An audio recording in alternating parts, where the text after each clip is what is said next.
We have been covering the issues of emotion, and we have been discussing them at three stages. The first stage is when we are still subject to the reactive emotion, when we are still victims of emotion, when the world is still able to press our buttons and cause us rage and weep and get disturbed. So that is the first phase. And the medicine for that is Bhakti-Yoga. And in Bhakti-Yoga, what we do is we direct those emotions towards God. We establish a personal relationship towards God, incessantly pray to Him whenever we can.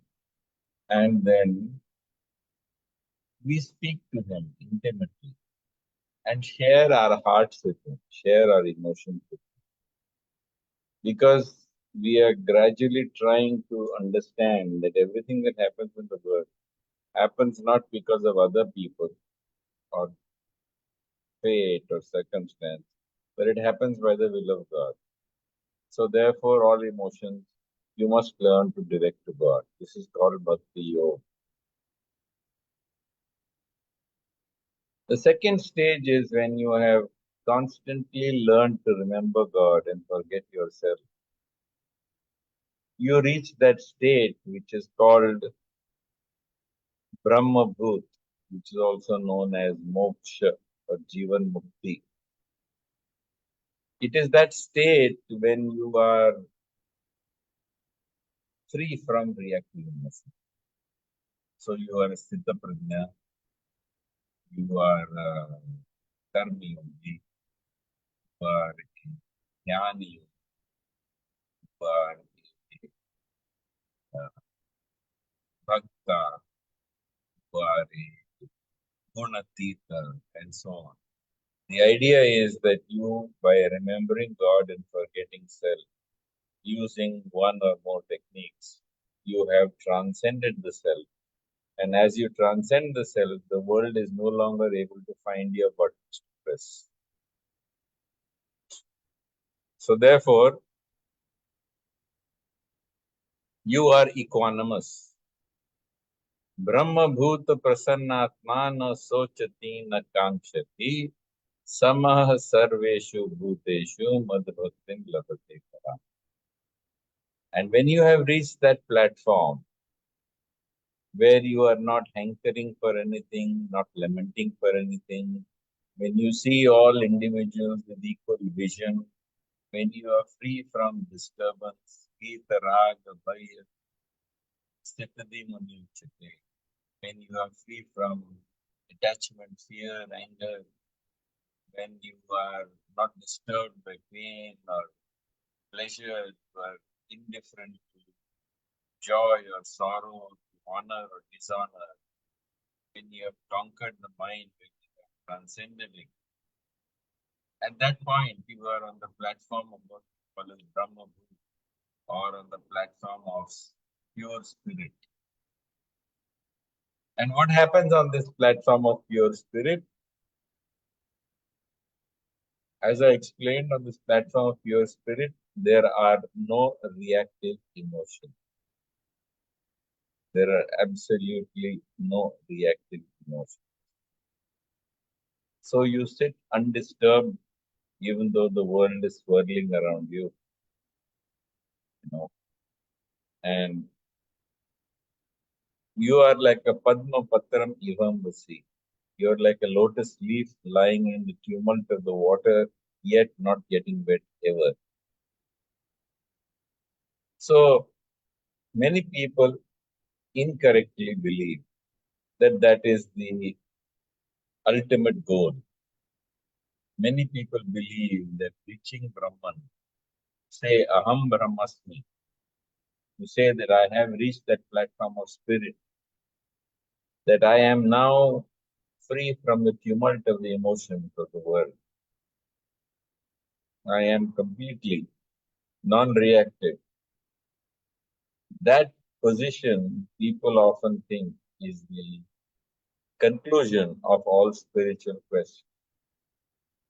And they think, now I'm it. Aham Brahmasmi. So I have reached that platform of Brahman. So that's not correct. According to the Bhagavad-Gita, there are 3 stages of spiritual life. The first is when you're struggling to become free of material influence. That is the stage when you are subject to reactive emotions. And this stage when you are subject to reactive emotions is where you can use Bhakti-Yoga to direct emotions towards God. The second stage is that your efforts in spiritual endeavor have succeeded in transcending the self, the ahankar, the I, me, myself. And because you have transcended that, you become free of provocation and you become free of reactive emotions to the outer world. On that platform you are now on is called moksha, Jivan Mukti, the platform of Brahman. But this is not the conclusion of spiritual life. It is the beginning of spiritual life. Spiritual life begins on the stage of Brahman. Before that, it was all struggle to get out of the material clutches. So when you have risen to that platform, when you are free of the material clutches and you have got rid and transcended your sense of self, your ahankar, and you are now absorbed in God. And having been absorbed in God by whatever technique you have used, you have come to that place where you are free from reactive emotions. So you are free from joy, sorrow, honor, dishonor, pain, pleasure, heat, cold. You're free from attachment, fear, anger. You're undisturbed when there is cause for depression or anxiety. Are not excited when there's cause for joy. All of this, you are now completely equanimous. When you are on that platform of pure equanimity, Krishna says, on that platform, you can't stay. You have to move forward or move backward. To move forward, Krishna says, from moksha you have to move to Para-Bhakti.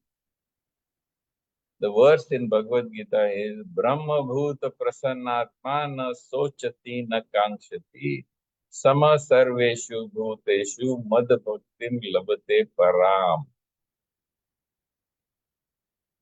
That when you have reached that platform of spirituality called Brahman, then you will no longer hanker or desire anything in the world, nor will you sorrow or lament for anything in the world.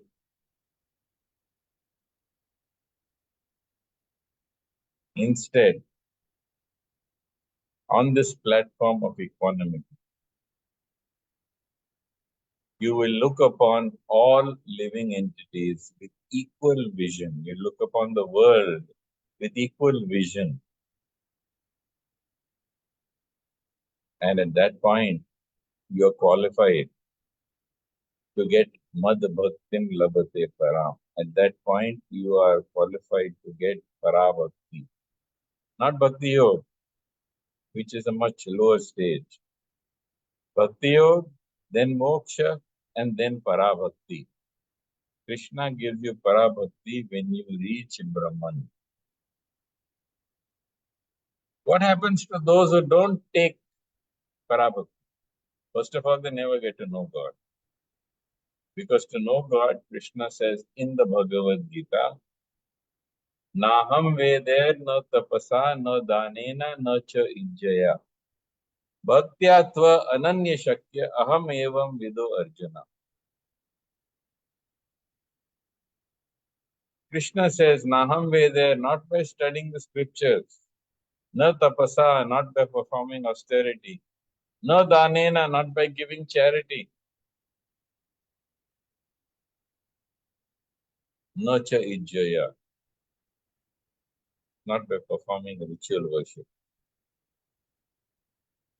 It is only through pure, undivided devotion to me that you shall know me as I am.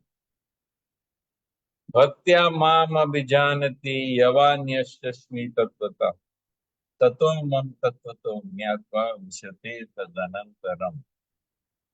It is only through Para-Bhakti you can know me as I am, and knowing me as I am, you can enter into my affairs. So it's like you think that you have passed your 12th standard, and that's wonderful. But if you have passed your 12th standard, that is not the end of your education. It is perhaps the beginning of your professional education. So if you have to give your further entrance exams for your engineering college or for your medical college or other professional colleges, then you have to go ahead and do it. All that is useless if you haven't finished your 12th standard. So 12th standard is a pre-qualification for going in for any professional course. Similarly, unless you have attained moksha, you cannot go ahead and begin spiritual life, because spiritual life is all about Para-Bhakti. That is clearly stated in the Bhagawad-Geeta, that you have to reach the platform of Brahman, and from that Brahman you have to take to the platform of Para-Bhakti, which is granted by Bhagavan, and then you can progress in your spiritual life. What happens if you do not take that path? What if you say, I do not want Para-Bhakti? So that is described in the Bhagavad Puran. There,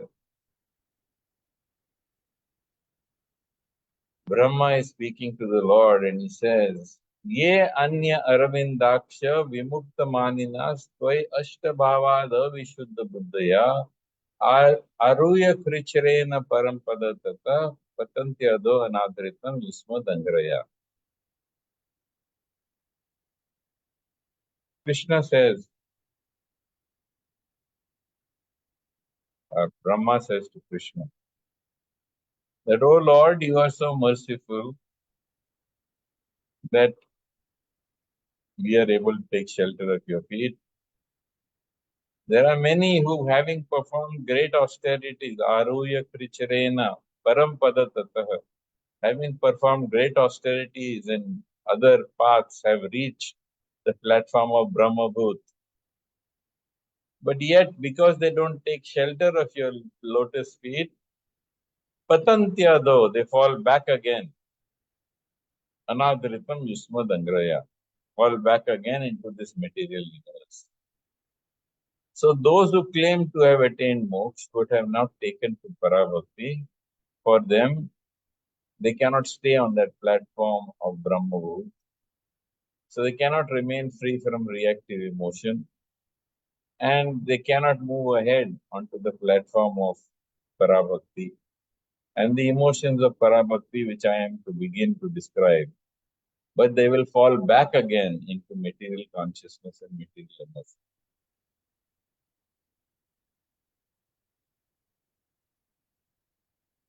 So, it's important to understand that moksha is the beginning of spiritual life, not the conclusion. And to remain on that platform and to progress therein, you need to be engaged in Para-Bhakti. What about the state of emotions of people who have attained equanimity? So those who have reached equanimity, we can look at it from two perspectives. How do they act in the world and how do they act towards God? Towards the world, they will do their duty because it's a means of serving God. Having attained Brahma-bhuta is not a qualification for giving up the world. About this, the Bhagavad-Geeta is very, very clear. Tasmada sakta satatam karya karma karoti. That you must, even though with great detachment, you must continue to do your duty. Why? Because Krishna says, Yad yad acharati shreshtas tad tad devataro jana sa yad pramanam kurute lokastad anuvartate. Clearly, Krishna points out that as the leader does, so do others follow. And thus, whatever standards he sets by his exemplary acts, the rest of the world imitates. So even if you have attained moksha and you become a spiritual leader, you must continue to work within the world because that work will inspire other people to do like you. If you are unfortunate to stop working because you think that you have attained moksha, what will happen? Many people who are following you will go into delusion. And going into delusion, they will also renounce. Therefore, Krishna wants you to work with devotion and sincerity and perform your God-given duties and set an example to the rest of society and engage in Para-Bhakti. So when you engage in Para-Bhakti, you also must continue your everyday tasks and duties and responsibilities. And when you are engaging in your tasks and duties and responsibilities, when you are doing your Swadharma, this Swadharma which you perform must be performed with perfect equanimity of mind, without becoming agitated. It must be performed in a spirit of devotion and renunciation. It must be performed remembering God and forgetting self.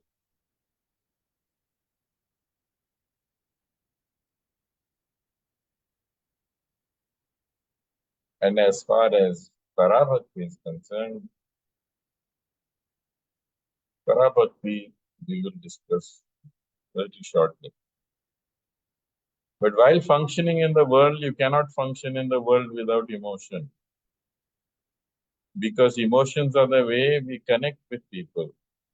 Emotions are the way we not only connect with people, emotions are the way we actually influence people. Emotions are the way we energize ourselves.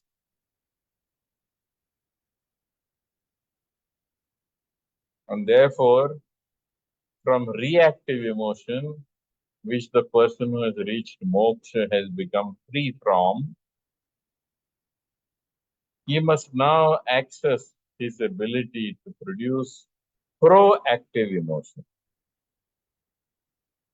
What is the difference between reactive emotion and proactive emotion?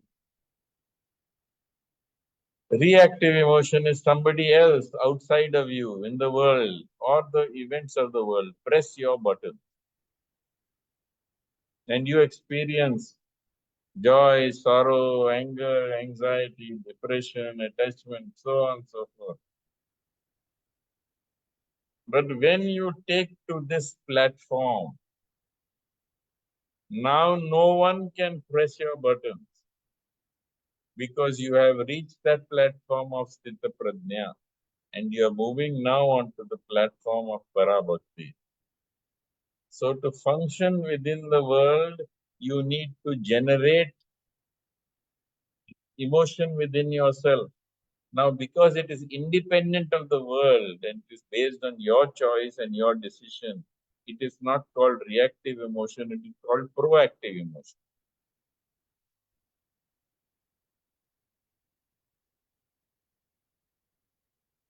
There was a famous philosopher called Spinoza. And Spinoza long back wrote a book called Ethics.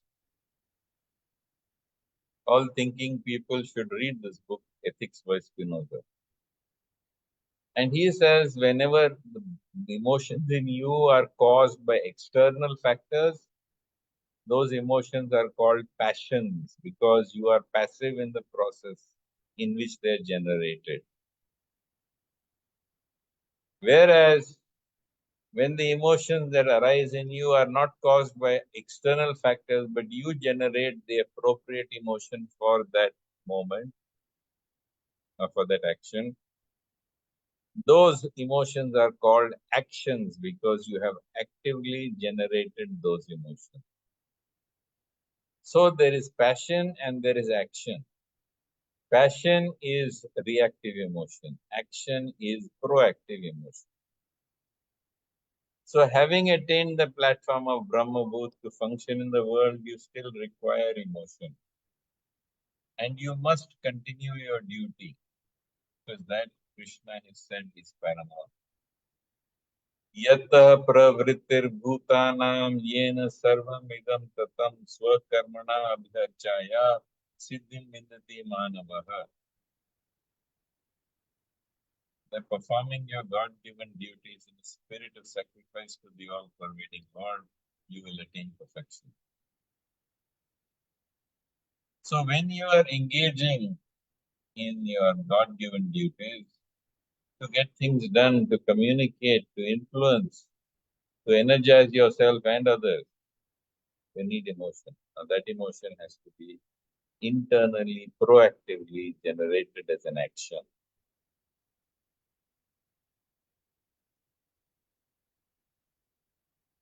Once you understand this important concept, we can move on to how we deal with emotions with the relationship with God, which I must tell you is a completely huge topic by itself, which we will direct and explain to you in the next session.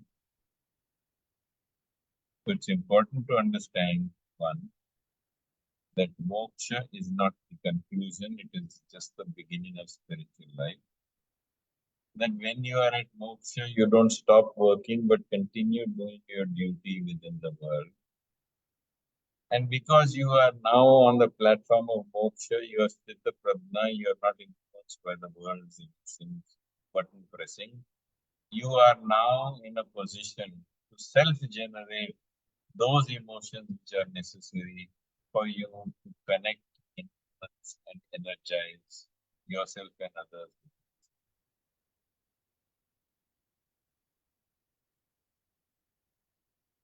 Now, the relationship between you and God on the platform of Para-Bhakti, which gives you energy, which gives you peace, which gives you direction, which gives you everything you need to function on this platform, is the topic of next time session. If you have any queries, questions, comments, please speak now. The next time I will do Para-Bhakti and its connection with God. And after moksha, what do you experience? After moksha, how do we behave with God? This was how we behave with God after we meet platform. We are on the platform of moksha, of becoming sthita prajna. Any queries or questions?